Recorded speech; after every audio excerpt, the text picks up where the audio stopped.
Hello, you Reds. Welcome back to another episode of Liverpool Latest. If you're new here, my name is Matt. It is a pleasure to be in front of you on your computer or phone screens today. If you enjoyed today's video, please leave a like and comment your thoughts down below.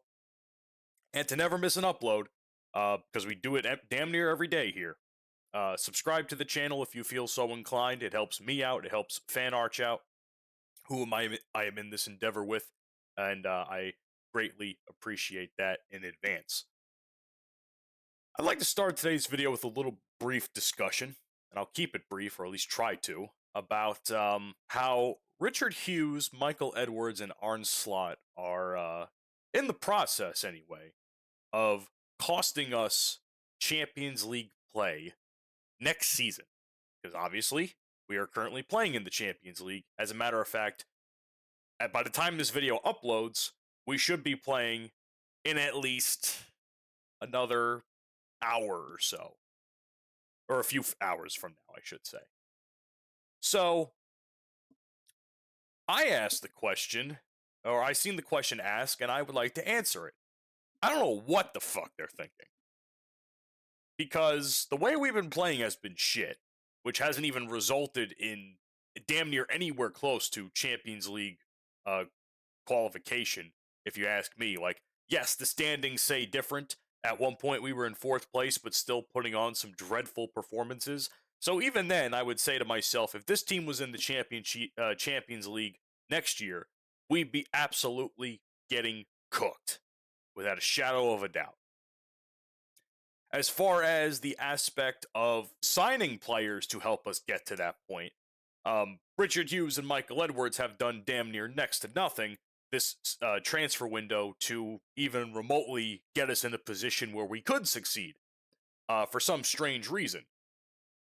So, in a way, I don't say they're fully to blame, but in a way, Hughes, Edwards, and Slot are indirectly to blame, or not indirectly, they are part of the reason to blame why we are currently in the position we are in. And as a matter of fact, I'm not even sure where we are in the standings right now.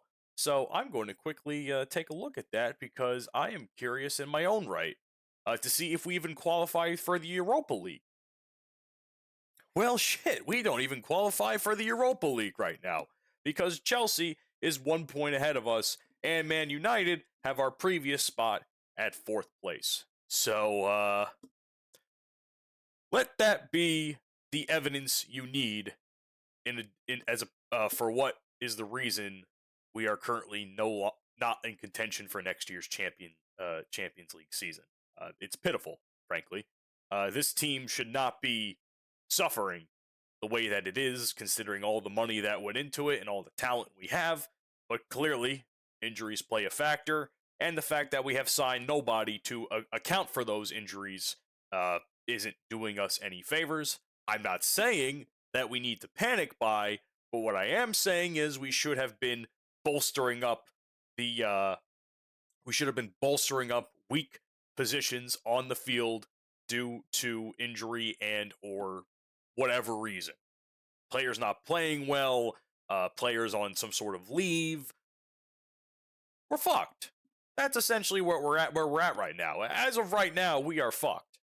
And there is no getting past that. If we can't even make the Europa League and Chelsea does, or United does, or whoever, I mean, Slot should be fired right then and there. He should have been fired forever ago. As a matter of fact, if I read some of the quotes correctly, some of the comments he was making about at the press conference they had were, in my opinion, sackable offenses.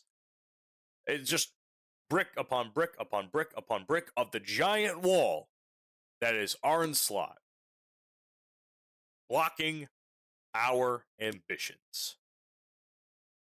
I rest my case. You do yourself a favor and tell me what you think down in the comment section below. The sooner that this situation gets over with, the better off we will all feel. It will be like a relief, a sigh of relief coming from our lungs and the weight of the world coming off of our shoulders. Unfortunately, I have some bad news. We have another injury. Granted, it wasn't going to be anyone that was going to start for the team, But the fact that once again we have a possible player that could have stepped up and taken the position at some point in time, the fact that he is now hurt is now once again showing just how little depth we have in that position. And his name is, God, I'm going to fucking butcher this. I'm not even sure how this is a name in the first place. Liverpool Lucky. I've never heard of that name a day in my life. He's apparently he's part of the under 21 team. Apparently he was just named, I think, part of it with Calvin Ramsey and a few others. And although he's not gonna start. I mean, I'm not saying he's gonna start, but he wasn't gonna play much anyway. But at this time, it kind of hurts. That's just another body we don't have. You know, he trains regularly with the seniors. He's been part of the bench for the PL and the Champions League, and he's got some minutes in the domestic cups. But we're down to essentially one fit center back. Okay? Poor Virgil, as much of shit as I give him the last couple of months, poor Virgil is more or less being hung out to dry. That man's the only pure center back who's healthy enough right now. If he goes down for, God forbid, some reason, we're HE double fuck 6 ways to Sunday. All right? Does that make any sense to you? Probably not, but it's a saying I use regularly. Either way, we're screwed beyond belief. And now this is just another injury that's going to take away our depth on the bench. And at some point, Slot's going to be like, oh, let's put another midfielder in the position, because that's exactly what made sense the first time when we put Endo in there. Whatever. All right? Let's think about it like this. Joe Gomez is out. Konate's currently unavailable. He might be back come this weekend, but I'm not entirely sure. Giovanni Leone's out for the season, and now Lucky is out 2+ months, which is more or less the remainder of the season at this rate. It's we are at a very much a structural failure point, and the fact that we have still decided that we should not sign a center back. I don't know, Mickey Vanderven, Nico Schlotterbeck. At the time, Mark Gahey should have been a day one signing of January.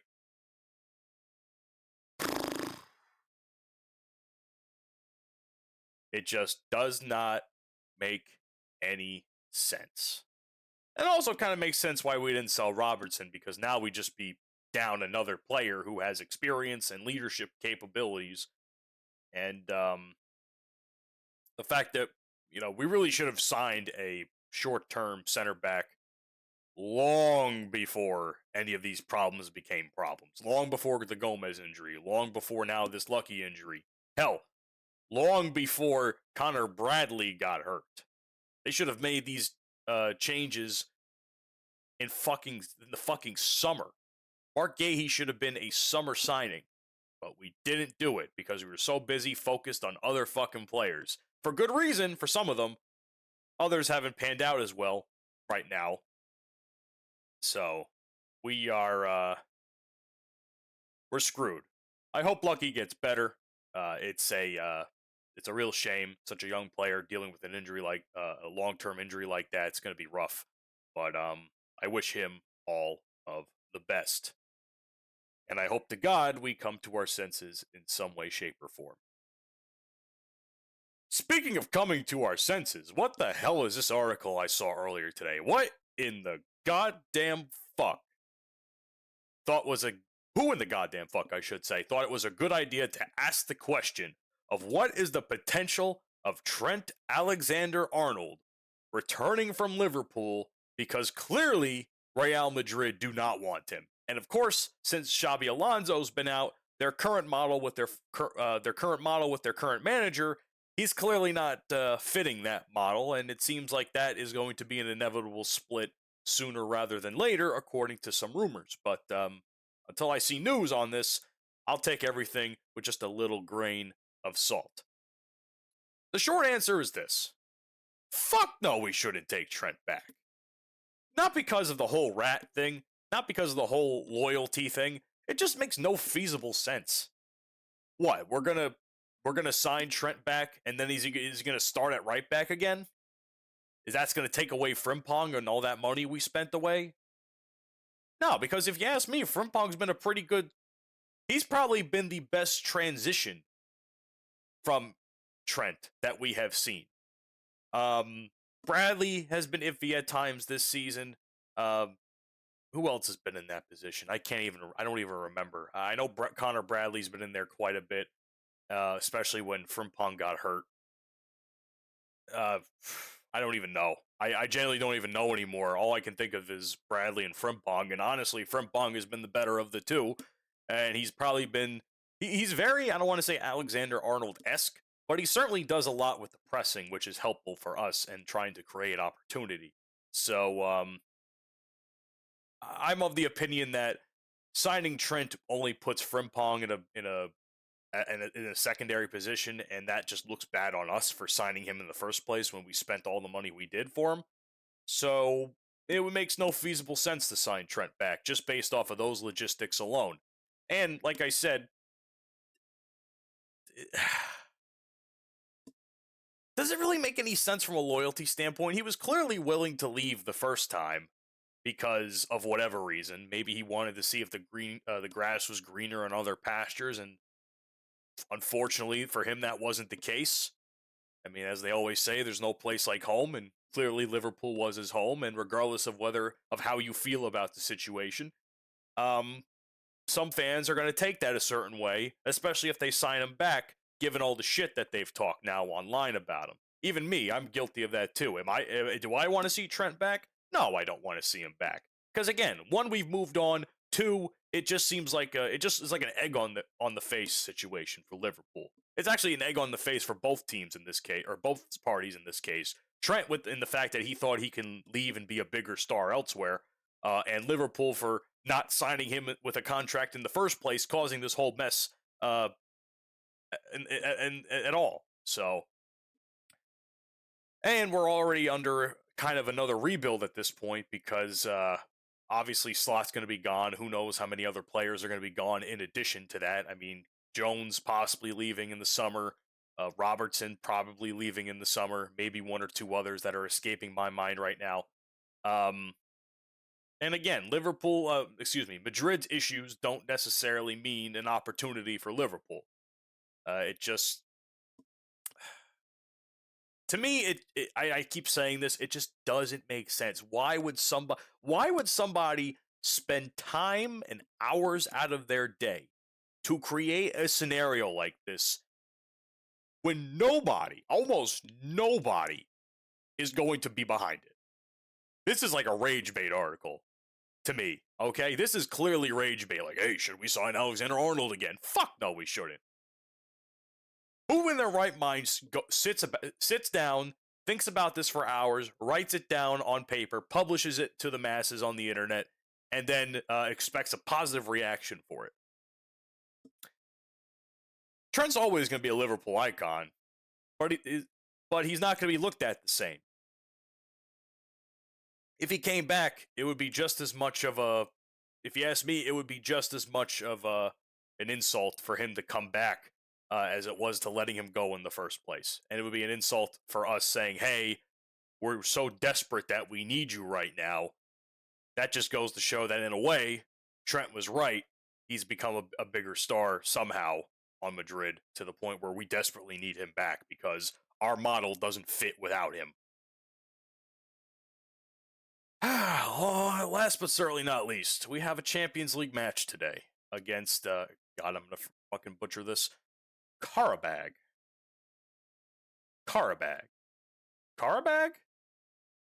I guess it makes sense in my head. We are home in this fixture for the first time in quite some time.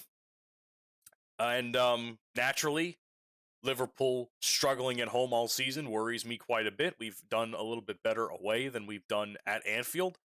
And I really desperately need a win in Anfield because the fans cannot leave with another pitiful performance that we have been getting for the pretty much the majority of the season. Let's be fair.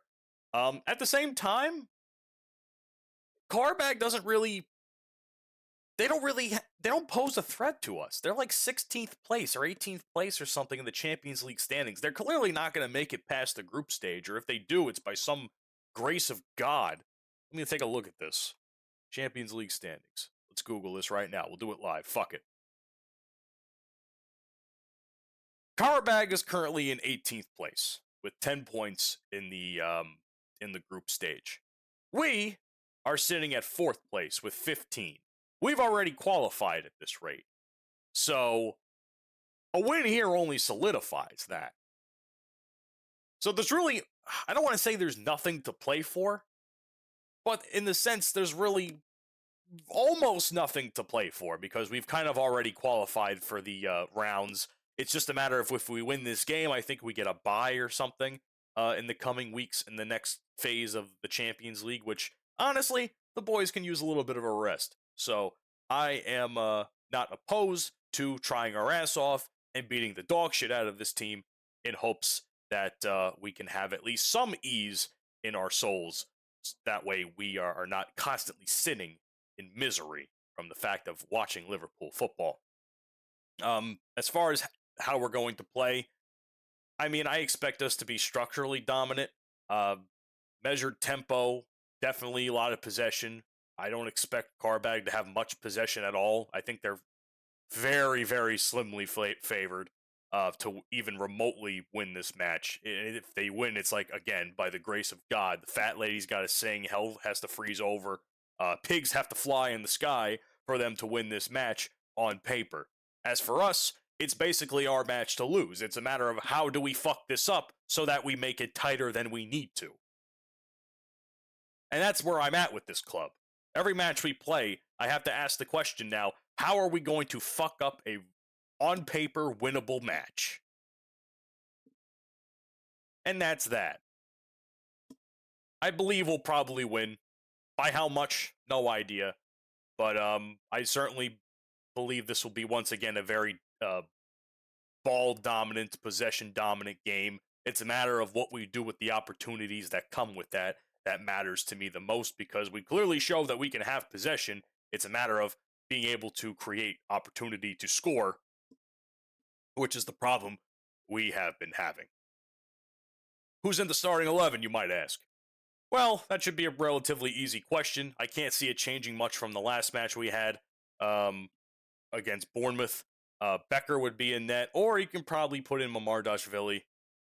Not my preferred choice, but I think you can throw Mamardashvili in here because I don't think Karabag doesn't stand much of a threat to us attacking-wise. Frimpong on the right, obviously. Van Dijk in the center. Endo, for some reason, in the center along with Van Dijk.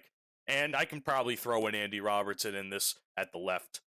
Midfield, I think we got to put Maka in. Curtis Jones, someone who's been very reliable for us.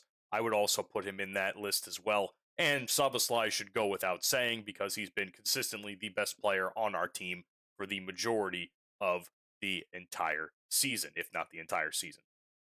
As far as the attack goes, Salah has to be in there. Sometimes when I research starting 11s and I throw it into Chat GPT to say, like, hey, what do you think about this?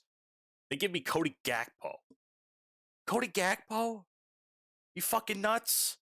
I'll take Ekatike over Gakpo any day of the week. But knowing Slot, he's going to throw him in there because his mind goes into two things. PSG, Cody Gakpo, and that's it. Oh, and low blocks. That's what's in his mind repeatedly after all. So I expect Cody Gakpo to start, although I would prefer Ekatike to be in that position. And at the left,